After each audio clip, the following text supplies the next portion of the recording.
তোমরা কারে বাদ দিছো? মুফতি আব্দুল মালিক সাহেব এত বড় আলেম, তাকে গালিগালাজ করছো কত বছর।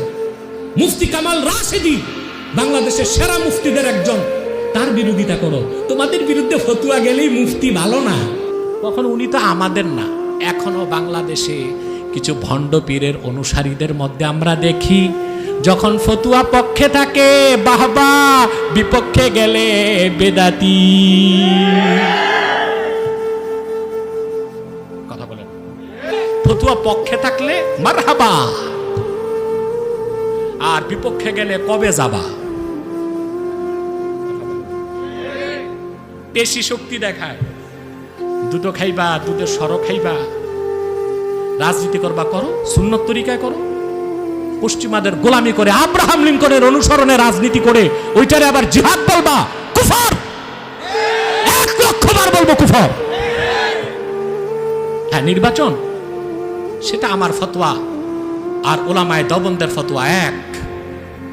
তারা কেউ নির্বাচনকে জিহাদ বলেন নাই। আমি যা বলি তারাও তা বলেছে। সেটা কি? ফি জারুরা আলা কদরি জারুরা। বিশেষ প্রয়োজনে, দরকার হলে, হ্যাঁ, কিছু সময়ের জন্য প্রয়োজনের তাকিদে যাওয়া যেতে পারে নির্বাচনে, সেটাকে আদর্শ মনে করা যাবে না। আর জিহাদ মনে করলে তো কুফর হবে। সাফ কি না? কিন্তু পানি ঘোলা করতে তারা ওস্তাদ।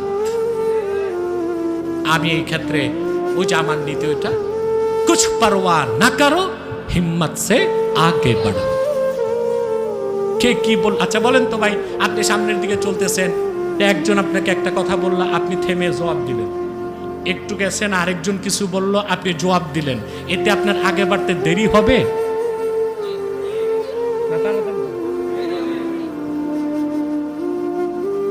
যেগুলো আমার চারপাশে ভ্যাঁ ভ্যাঁ করতেছে, এগুলো তো আমার জবাব দেওয়ার দরকার নেই। আমার তো আল্লাহর রহমতে সারা দেশে প্রতিটা এলাকাতেই তো কিছু তাহরিকের সৈনিক আছে, আব্বাসী মঞ্জিলের সৈনিক আছে। সকল মাসলাকের আহলে হক, আহলে সুন্নাত আমার সাথেই আছে। আলহামদুলিল্লাহ বলবেন না? ইহুদিদের চরিত্র এটা, যে পক্ষে গেলে বাহবা, আর বিপক্ষে গেলে যখন যেটা পারে, কখনো উগ্রবাদী, কখনো বেদাতি, কখনো উনি তো আমাদের না।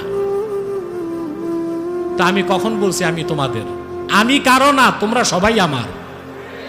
কারণ সিলসিলায় জনপুরের আগে বাংলাদেশে কেউ আসে নাই। জনপুর সুযোগ দিয়েছে বলেই দেওবন্দ বাংলাদেশে খেদমত করতে পেরেছে, ফুরফুরা খেদমত করতে পেরেছে, অন্যান্য বিভিন্ন মাসলাক ঘরানা খেদমত করতে পেরেছে। অথবা আমি কারো হই না, সবাইকে আমি নিজের বানাই। তোমাদের যাদের নাম নাই, বংশ নাই, গোষ্ঠী নাই, কিচ্ছু নাই, তোমাদেরকে কাউরে না কাউকে বিক্রি করে বা ভর করে প্রতিষ্ঠিত হতে হবে। আমার তো এটা দরকার নেই, বুঝতেছেন তো?